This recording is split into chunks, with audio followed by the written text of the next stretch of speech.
Happy Christmas and welcome to a special episode of Auto Mundial, the weekly car news and review show, where this time we're looking back at some of our favourite new cars from 2022. Following 2 years of the pandemic and all the struggles that came with it, the motor industry has soldiered on, proving its resilience amidst the ongoing semiconductor shortage and increasingly restrictive emissions, regulations and electrification targets. Once again, it's been a year of SUVs, with more and more popping up from all corners of the automotive world. And while EVs continue to get better and better, 2022 has been an excellent year for combustion-powered cars as they reach their crescendo before legislature outlaws them in the 2030s. Despite a third consecutive year without the Geneva Motor Show, we've seen manufacturers flex their creative muscles with some fantastic concept cars.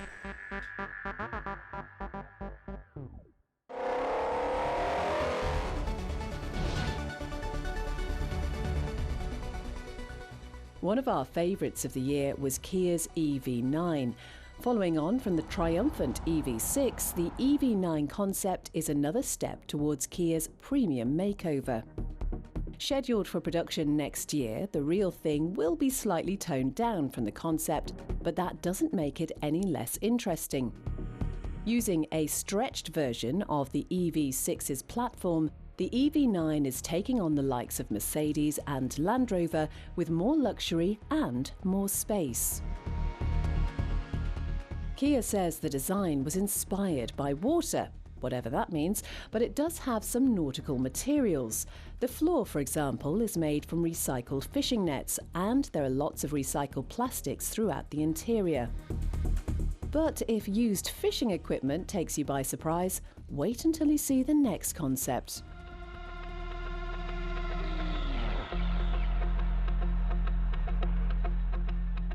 2022 marked 50 years of one of the most iconic badges in motoring, BMW's M cars. To celebrate its milestone anniversary, the M division didn't reveal some 1,000 horsepower track toy, nor did it make a lightweight stripped out coupe.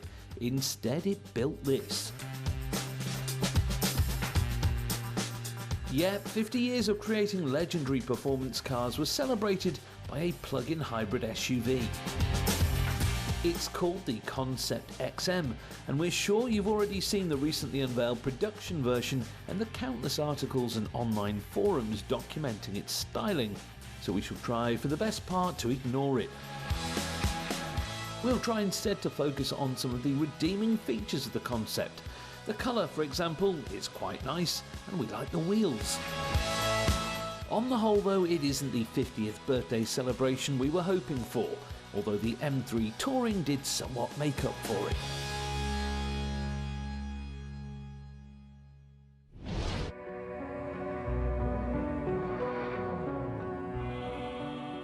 And then we had the Dodge Charger Daytona concept, perhaps the first electric muscle car. The Charger Daytona's styling is inspired by the V8 monsters of 50 years ago, but with plenty of modern details.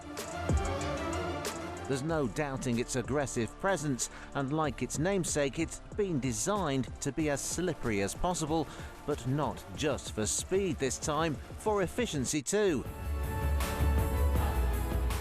Revealed following the announcement that all current Dodge muscle cars will be gone by the new year, the Daytona concept does at least offer something of a nod to its V8 ancestors with some sort of Hemi noise. Underneath the car, a big speaker pumps out engine sounds, although we can't see this making it to production. 2022, though, has not been all about electric cars and 4x4s. It's been a landmark year for drivers' cars. With numerous souped-up Audis, GT Porsches and V12 supercars, it was the more humble offerings that really got our hearts racing.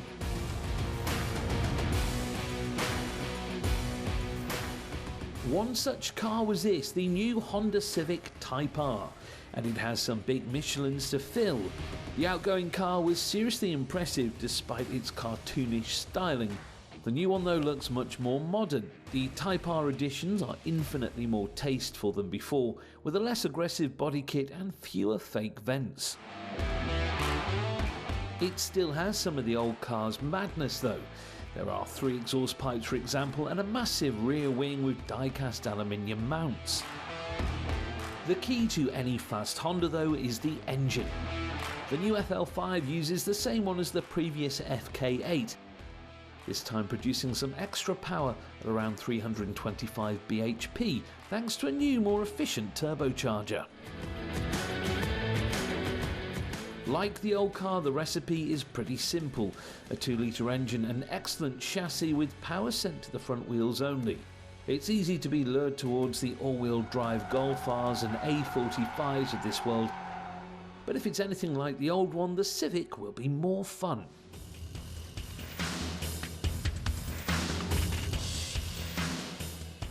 Our favourite performance car maker of the year, though, weirdly, is Toyota. With 3 new offerings from its Gazoo Racing skunk works, Toyota is not letting the combustion engine go without a bang. Joining the excellent GR Yaris in its hot hatch lineup was the hotly anticipated GR Corolla. A bigger car, sadly not destined for Europe, it shares a lot with its smaller sibling. It gets the same 1.6-litre turbocharged 3-cylinder engine, this time producing 300 bhp thanks to its Trick triple exit exhaust, up from 257 in the Yaris. It gets a healthy boost in torque too, a good thing as it's got an extra 200 kilos to shift.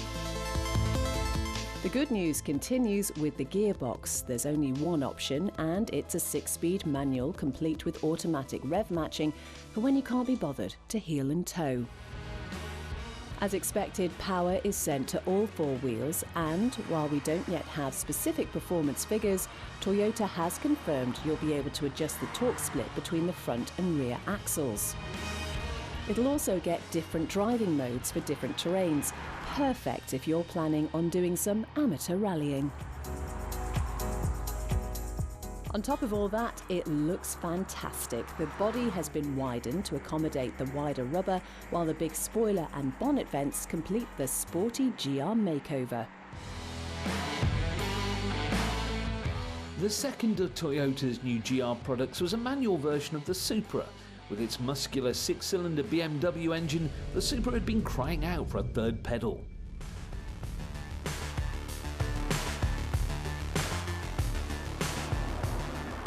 It won't be for everyone, but for driving purists who enjoy the physical tactility of shifting gears and heel and toe downshifts, the new manual Supra is hugely appealing. Big-engined manual sports cars are few and far between these days, with most buyers now preferring the ease and speed of a paddle-shift automatic transmission. The 2-litre model will remain auto-only, and Toyota estimates that only 35% of 3-litre customers will opt for the extra pedal. But as the other extraordinarily popular GR models have shown, there is still demand for ultimate driver involvement.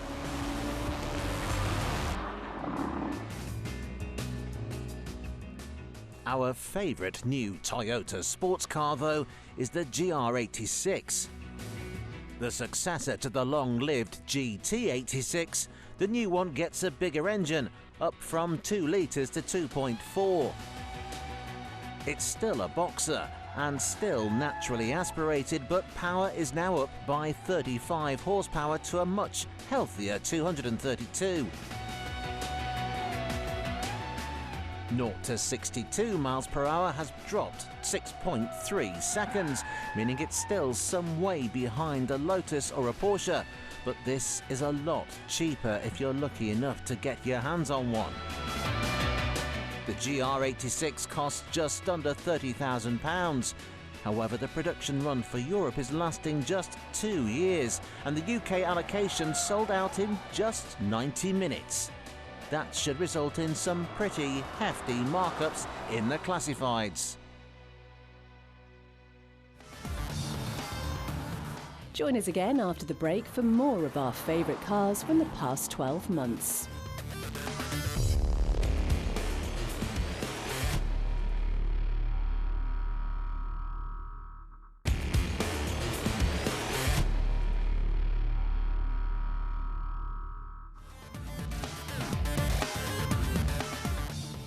Welcome back to an Auto Mundial special as we take a look at some of our favourite cars from 2022.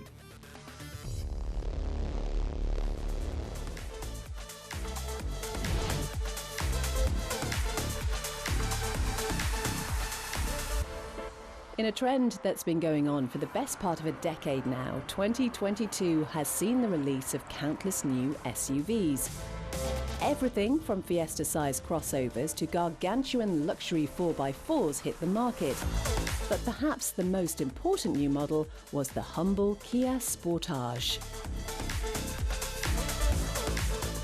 One of Britain's best-selling cars, the Sportage has long been a mainstay of the small SUV segment, so it was imperative that Kia got the new one right. With a bold new design and a more luxurious interior, the new Sportage impressed us when we drove it back in February. With loads of onboard technology and excellent road manners, the new Sportage went straight to the top of its class. Spacious, well-made and keenly priced, its impressive selection of powertrains is a bonus. With petrols, diesels, mild hybrids, full hybrids and plug-in hybrids, the only thing missing is an electric version.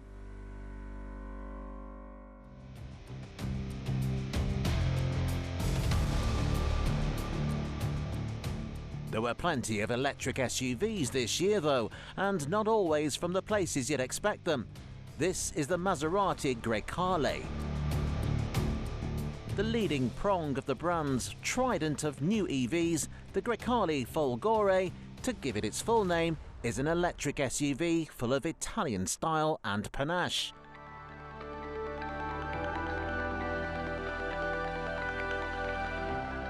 It's based on a heavily revised version of the Alfa Romeo Stelvio's platform, so petrolheads needn't worry. There's a petrol version too, and this is it. Seen here in top-spec Trofeo trim, it gets a familiar twin-turbocharged V6, producing an impressive 523 brake horsepower, 20 more than you get in a Stelvio Quadrifoglio. It'll hit 62 miles per hour from a standstill in 3.8 seconds and reach a top speed of 177. On paper then, it's certainly a match for the Porsche Macan and BMW X3M. Entry-level GT models and mid-spec Modenas get a turbocharged 2-litre mild hybrid setup producing 296 and 325 brake horsepower respectively. On the styling front, it borrows a handful of design cues from the new MC20 supercar, but otherwise looks largely like a shrunken Levante. Inside it gets plenty of leather and carbon fibre, with a pair of big screens and a new digital clock on top of the dash, which acts as a digital assistant, similar to Siri or Alexa. The EV, meanwhile, shall be known as the GRECALE FOLGORE, or Lightning in English. It's the first of 6 new EVs that Maserati has planned, and while its range is yet to be confirmed, Maserati has said that it will live up to the Trident badge with its performance. It'll have around 540 brake horsepower on tap and 590 foot-pounds of instant electric torque, so we can expect it to be quick. There are 1 or 2 minor styling and aerodynamic tweaks for the Folgore, but both versions look like very tempting alternatives to the ubiquitous German offerings. The GRECALE will go on sale later this year, with prices likely to start at around the £50,000 mark, with the electric Folgore due in 2023.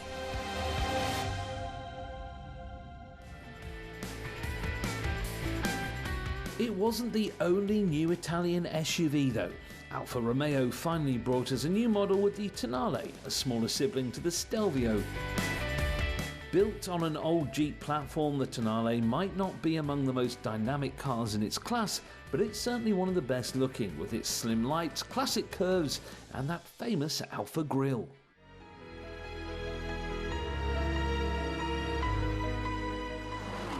At the top end of the SUV spectrum, Aston Martin unveiled its range-topping DBX 707, Quite simply, the fastest SUV in the world.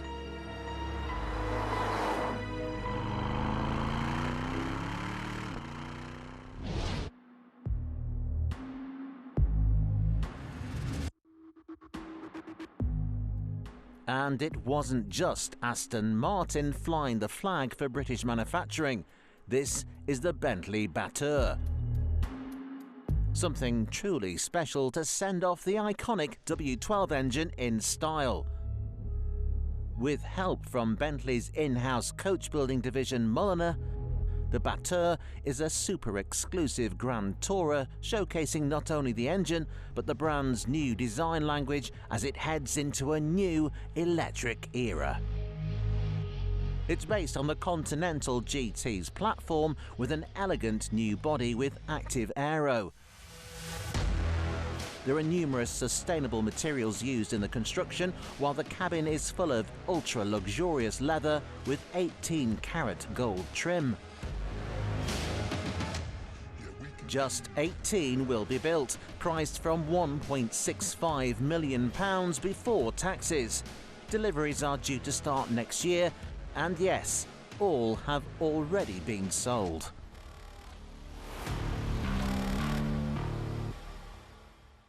And then there's Lotus. There is surely no car brand that has stayed as true to its roots as Lotus. Since it was founded more than 50 years ago, it is focused on building and racing hand-built sports cars with an emphasis on lightweight and handling. Now, though, it seems the historic Norfolk brand is changing. Under its Chinese ownership, the Lotus is for the first time expanding its lineup beyond featherweight sports cars. This is the ELETRE, a big electric SUV. There are one or two design cues borrowed from the Avea and the new Emira. It's by far the biggest car Lotus has ever built. 3 versions are available, with the fastest being the 893 bhp ELETRE R. 0 to 62 will take less than 3 seconds, with a predicted top speed of around 160 miles per hour. One of our very favourite cars of the year, though, wasn't really a car at all. This is the Morgan Super 3, the latest model in Morgan's 112-year three-wheeled history. And while at first glance you might be forgiven for thinking not much has changed in all that time, look a little closer and you'll soon realise that this is the most futuristic Morgan ever. Following on from the unexpectedly popular three-wheeler, this new car looks very different. For starters, there's no big chromed V-twin engine hanging out of the front of it. Instead, the new Super 3 gets a thoroughly modern 3-cylinder Ford engine tucked away behind the suspension and fog lights. Then there are the wheels. No polished chrome spokes here, oh no. Instead, the Super 3 gets some gorgeous retro alloys shod with some specially developed Avon Speedmasters. They may look thin enough to be used on a motorbike, but they're actually wider than the old cars. The flanks of the car start off with some boxy side panels, more on those later, before tapering off to a beautifully sculpted rear end. The streamlined look is completed with a single cut-off exhaust and a glorious set of aero screens, although Morgan says that some more practical higher screens are available for those who don't want quite so much wind in their hair. Morgan was quite surprised when it saw just how many three-wheeler owners use their cars for long-distance touring, and has designed this new car, its first clean sheet design in more than 20 years, with that in mind. As a result, buyers can spec their new Super 3s with bespoke Marley luggage, which fits onto the flat air intakes behind the front wheels, which Morgan is calling side blades. It also comes with a basic but beautiful sat-nav in front of the driver and all sorts of optional panniers and storage solutions. The interior is all waterproof, a good job as there's no roof, while the tasteful digital dials alone make this the most modern Morgan we've ever seen. It all looks absolutely beautiful, with every little detail designed to look and feel desirable.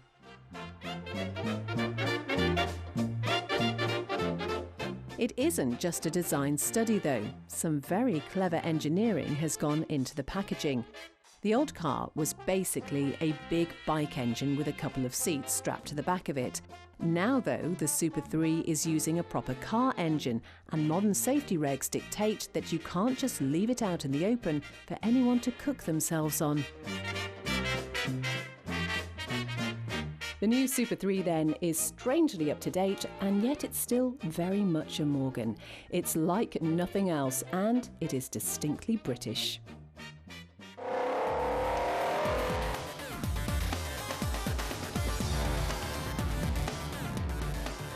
Join us again next week on Auto Mundial as we continue our look back on the most exciting new cars of 2022.